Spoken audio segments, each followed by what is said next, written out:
జై శ్రీమన్నారాయణ. మనం ఈరోజు తిరుప్పావైలో 22వ పాసురం గురించి క్లుప్తంగా తెలుసుకుందాం.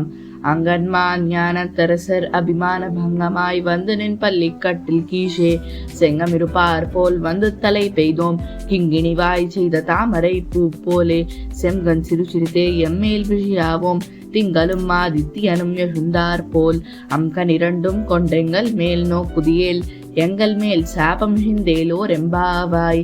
అందమైన విశాలమైన గొప్పదైన ఈ భూమిని పాలించే రాజులు తమ అహంకారాన్ని విడిచి నీ శయ్యాసనానికి గుంపులు గుంపులుగా వచ్చి చేరినట్టు మేము కూడా వచ్చి చేరామయ్యా. సగం విచ్చిన తామర పువ్వలే కొంచెం కొంచెంగా నీ వాత్సల్యపూరితమైన ఎర్రని త్రినేత్రాలను తెరిచి మాపైన ప్రసరింపచేయవయ్యా. సూర్యచంద్రులు వికసించినట్లుండే నీ నేత్రద్వయంతో మమ్మల్ని కటాక్షిస్తే నీ విరహ దుఃఖం అనేటువంటి శాపం అంతా తొలగిపోతుంది అంటూ వారిని అనుగ్రహించమని ప్రార్థిస్తున్నారు మన గోదాగోష్ఠి. అరసర్ అభిమాన భంగమాయ్ అంటే రాజులు తమ అహంకారాన్ని విడిచి వచ్చినటువంటి రాజులెవరు అంటే బలి, ఇంద్రుడు, బాణాసురుడు, పంచపాండవులు కూడా. తలైపెయ్దోం అంటే ఏంటి అంటే ఆశ్రయించి తిని అని అర్థం. కింగిణి వాయి చేద తామరై పూపోలే అంటే గజ్జవలే సగం వికసించిన అని అర్థం.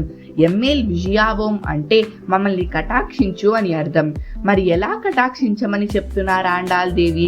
ఒకేసారిగా నీ నేత్రములను తెరవకుండా గిరిగంటి చూపులతో మాపైన ప్రసరింపచేయమని ప్రార్థిస్తుంది గోదాదేవి. అందరి దేవ కటాక్షము కంటే వారిని శాసించే శ్రీయప్పతి కటాక్షం గొప్పది. అయితే ఆ శ్రీయప్పతి కటాక్షముకు మించి ఏదైనా కటాక్షం ఉందా అంటే అది ఆచార్యుల కటాక్షం. దేవతలు శ్రీయప్పతి దగ్గర ఎలా ఒదిగుంటారో శ్రీయప్పతి ఆచార్యుల దగ్గర అలా ఒదిగుంటారు. ఎంగల్ మేల్ శాపం అంటే ఏ శాపం? జీవుడు అనాదిగా చేసిన కర్మలే భగవంతుని చేరుటకు అడ్డముగా ఉన్నాయి అంటే పుణ్య పాప కర్మలే ఇక్కడ శాపం. ఏ ఆలయానికి వెళ్ళినా విశ్వరూప దర్శనానికి వెళ్తే ఆ తెరతీయంగానే ఆ పరమాత్మ యొక్క మొదటి అనుగ్రహం మనకు లభిస్తుంది. మనకి ఇంకో జన్మ రాదు. మన పాపాలన్నీ తొలగిపోతాయి. తిరుమలలో గురువారం రోజు నిజనేత్ర దర్శనం. ఆ రోజు తిరువేంగడముడియానికి కొద్దిగా పచ్చకర్పూరం తొలగిస్తారు.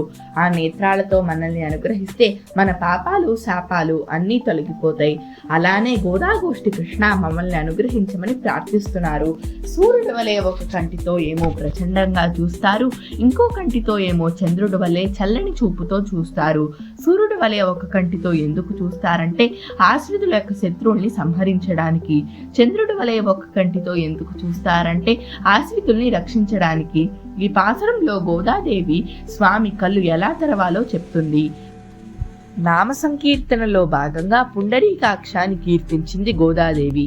దివ్యదేశానికి వస్తే తిరుక్కన్నపురం సౌరిరాజవ పెరుమాళ్ని మరియు తిరుమాలిరం సోలై మలైలో వెంచేసి ఉన్న అజగర్ని కీర్తించింది గోదాదేవి. జై శ్రీమన్నారాయణ. ఆండాళ్ తిరువడిగలే శరణం.